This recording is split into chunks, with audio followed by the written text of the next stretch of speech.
Hi guys, it's Linz. I didn't announce this because I didn't know if it was actually really going to happen. But what I'm doing right now is I'm having a little birthday party for my son's best friend who actually lives with us.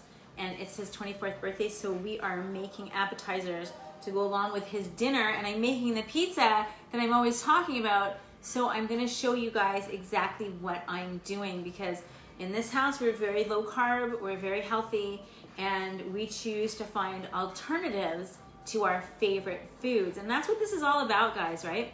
It's in this day and age, there's no longer all these horrendous chemicals that they're putting in things that are alternatives to our favorites. Like, you can find low carb foods that are actually healthy, whereas before it really wasn't healthy. Like, people used to think that gluten-free, oh, it's just health crazy. Gluten-free does not mean healthy. Gluten-free means it's got no gluten in it. And if you read the back, don't get fooled that gluten-free means it's healthy, because there's a lot of crap in that you don't want. However, when you're talking about alternatives that are healthy, there's so many of them, and there's so many ways to make your favorite dishes. You can see we've made lasagna, we've made, today we're making pizza, we've made so many different things, like, excuse me, pancakes. I don't know if I've made my pancakes with you. If I haven't, I'm gonna have to make those next. I'll have to check. There's so many different things that you can make that actually are almost as good, excuse me, tasting as the original one that has yuck in it, and you're not compromising any taste, but you are losing a ton of calories, and you're also, most importantly, losing a ton of that unhealthy ingredient or ingredients that are in the foods that you love. So today we're making something alternative. This is flatbread, okay? These are super thin. I am talking like uber thin, right? Look at that. If anyone likes really, really thin flatbread, this is for you. This is outstanding. I want to show you what the finished product looks like. This is it. This is crunchy. This is hard. This is phenomenal. So there's a special way to make this. It's kind of, for me, I'm going to take a bite. Let me taste it. First of all, I think it's insane. That's how good I think. I think it's so crazy. I've had it actually every night this week. So insanely yummy. I want you guys to experience the same thing. I know you got to come up here and get it. Come on. Every time I'm doing this, my dog has to have a treat. So what we did here is, I've already made this one, but I've got one toasting in the oven. I'm going to show you the ingredients first. Come on up here, T. Come on. Come on. Come on. Come on. This is my dog, Tony. That's going to stay right here the whole time. Right here. Okay? So what we need here is we need these flatbreads. I'm going to put, this is a low-carb flatbread, all healthy. Now, some people are going to want to say, Lindsay, can I have cauliflower crust? Yes, you can. Forewarning, though, for women and men, if I come across another one who has a man, who have anything going on with hypo, not hyper, but hypothyroidism. Anything that is cruciferous vegetables, like a cauliflower, broccoli, kale, cabbage, probably cabbage, and Brussels sprouts. These cruciferous vegetables, they belong to a group, carry some sort of compound in them that stops you from absorbing the iodine that your thyroid needs to function properly. So although there's such nutrient dense foods like kale and Brussels sprouts and broccoli and even cauliflower, they have so many wonderful nutrients for you, yet you would never think that this is hindering your weight loss or hindering your health. It could be. So if you are experiencing hypothyroidism and you're having a hard time losing weight, stay really clear of those cruciferous groups, that group of vegetables, for 30 days and see what happens. It doesn't mean don't ever have them, because there are some amazing benefits to kale.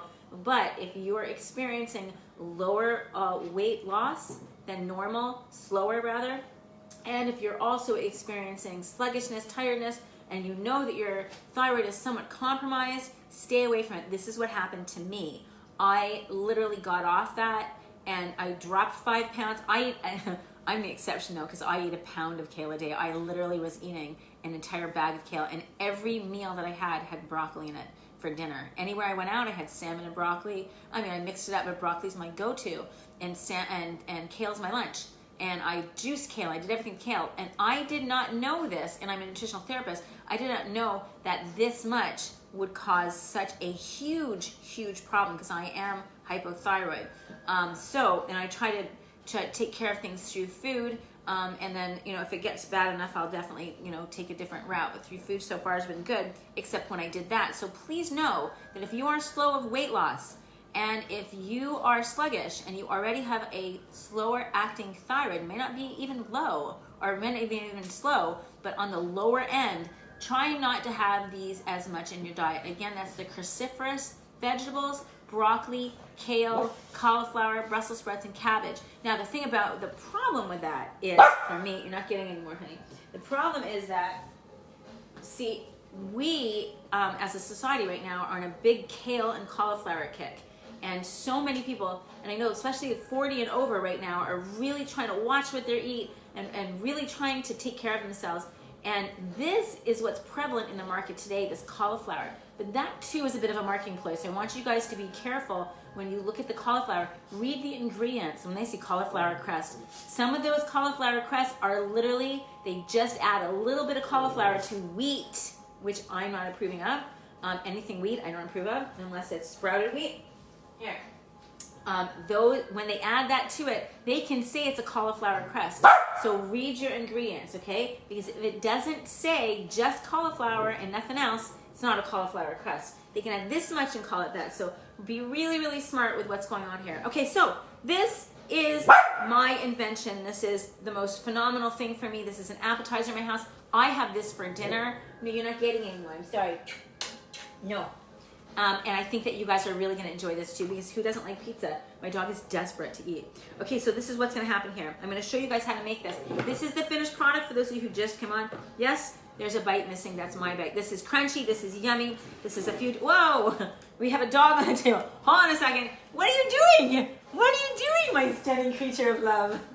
Okay, I'm going to hold her for a second. How crazy was that? Okay, so what this has, it has a couple different cheeses on it. So if you're lactose intolerant, you can buy some, or if you're vegan, you can buy some different cheese. This has the 2 cheeses that are the 3 cheeses. The only cheeses that I eat are on this pizza, and it's actually very light on the cheese because I don't like a lot of cheese. So the ingredients you're going to need is coconut oil spray. You're going to need these, and I'm going to put them in the recipe. You're going to need goat cheese if you like it, feta if you like that too. You're going to need Parmesan cheese if you like that. I've got low skim mozzarella. Garlic cloves. I am a hot chick. Insane love spices. There's so much spices on this I can't tell you. It is my thing. The hotter the better. These are jalapeno peppers. They're not the kind I like, but I sent my husband in the store. So, and I have grilled asparagus, mushrooms, and you can add, what's really good on here too is grilled eggplant, grilled zucchini. Roasted red peppers are fabulous on here. So those are the things you can add. And with olives, black olives, if I had those would be on there. Okay, and the spices I have some basil, I have Italian seasoning, I have hot pepper flakes to make it even hotter than it already is, and you need some tomato sauce. And that is it. Now, because I'm going to push this one aside even though I want to eat it, I'm actually drooling. I'm going to show you. So in my oven, I have this guy. So this guy is one of these guys, but toasted. I put my oven to 350 and I put this in for like 5 minutes on each side. Sometimes they bubble up, and when you take them out, they'll get down. You don't want it too crunchy, but you can have it this, so you can see the ends. It's like one big solid piece, so it's good. Okay, so the first thing you want to do is you're going to put a little tomato sauce. Now, here's the beauty. Let me grab a spoon. The beauty here, guys, is that you don't have to use tomato sauce. You can use pesto sauce. I don't have pesto sauce. I could have made pesto sauce, but I didn't have the ingredients. Pesto sauce is olive oil, basil leaves, but fresh basil leaves, and garlic, and put it in a blender. That's all you need to do. Smush it on here, and it's 50 times better than just the tomato sauce. But I don't got the basil leaves today. But I gotta go to my friend's house and pick it. She's growing it. So I put a little bit of this down, and I'm gonna mush this around and show you guys how to make this. And you know what's really good about this? We're all stuck at home for the most part. This is really good for your kids to make. This is fun, you know, and it's fun for me to make, to be honest with you too. I don't put a lot of sauce on, guys. You don't need a lot of sauce. This is very rich in flavor with the goat cheese. And again, if you don't like goat, you can use feta. And if you don't want that at all, you don't even have to do that. This is what I like on my pizza. So I'm just showing you what I eat, what my family eats, okay? So we've also sprayed it on both sides. Now, The next thing I do is I add, now you gotta wash your hands because this is food that you make with your hands. So I've already pre-washed my hands. I take a little of this crumbled goat cheese, and you can get goat cheese that has, and I look for that today. It's not crumbled, but the goat cheese that has herbs and garlic in it. Can you imagine on a pizza? Yum, love that. Okay, so I just put a little bit here, not a lot, right? I take my spices, right? Let me just put this, we're gonna reuse this in a second. I take my spices. Here's the Italian seasoning. I'm a spice freak. So this is to taste. Put as much as you want or as little as you want on here, right? Excellent. And then I take my basil. I do the same thing, right? There we go. You can see I like a little bit more. And I'm gonna crush some garlic. Now you don't have to crush the garlic. The garlic crushed is extraordinarily strong. So if you don't like strong garlic taste, I suggest that you use garlic powder, okay? So that was my suggestion to you for sure. Now here, this is a garlic press, which I am obsessed with because it's fun, okay? And I'm gonna just take that off here.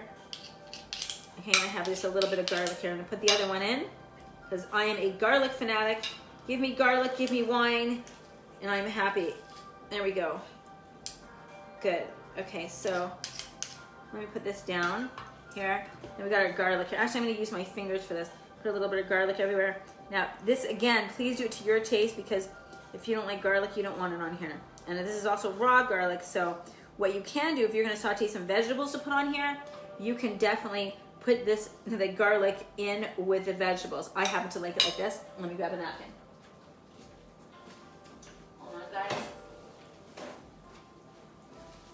Okay, perfect.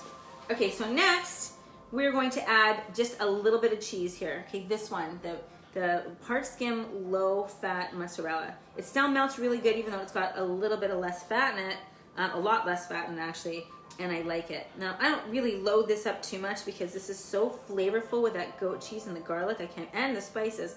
It's just incredible. Okay, so that's probably about all I'll use on here. Make sure you get to the edges because this, you know how like regular cheese melts off? This doesn't melt off, this stays put. You know, because there's not a lot of fat in it. The more fat, the more it spreads. So this doesn't spread that much. Okay, and then put just a little bit more goat cheese on top, right here, like this. Just a little bit more, right? And I'm gonna put all my toppings on, right? So I'm gonna put my mushrooms. Now I cut this in fours, as you can see, so I kind of put things on accordingly. On this one, maybe I'll cut in sixes, so I'll make it yummier, because I've got all these ingredients left. Okay, so when I put this on, and then I'm gonna put my asparagus on. You can spell your kids' names on this with the asparagus. I mean, you get really silly, right? Fun. Food's fun.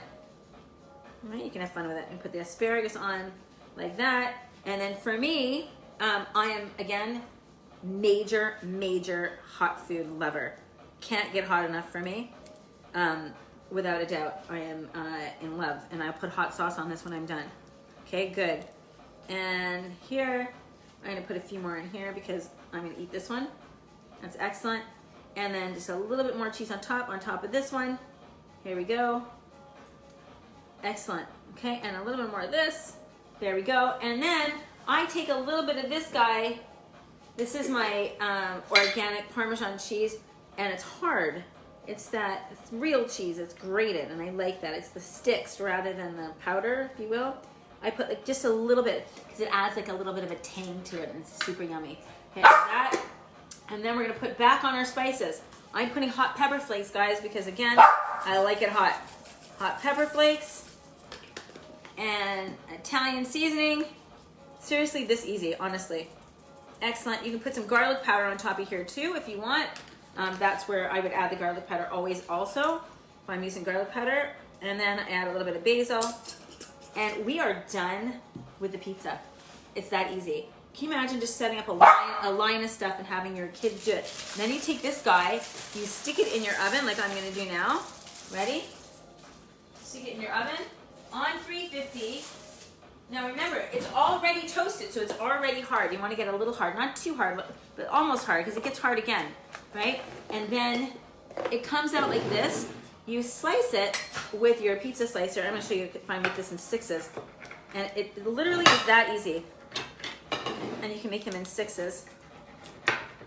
And then there you go. You have amazing, yummy pizza. Bon appetit, everybody. I hope you guys like this. I'm gonna put this, yeah, I know. I'm gonna put this recipe above this. And guys, try something new. Find an alternative to your favorite foods. It's really important. Come here, sweetheart, to get the healthier version, okay? I love you guys. Have a beautiful night, and I'll see you guys tomorrow. Bye.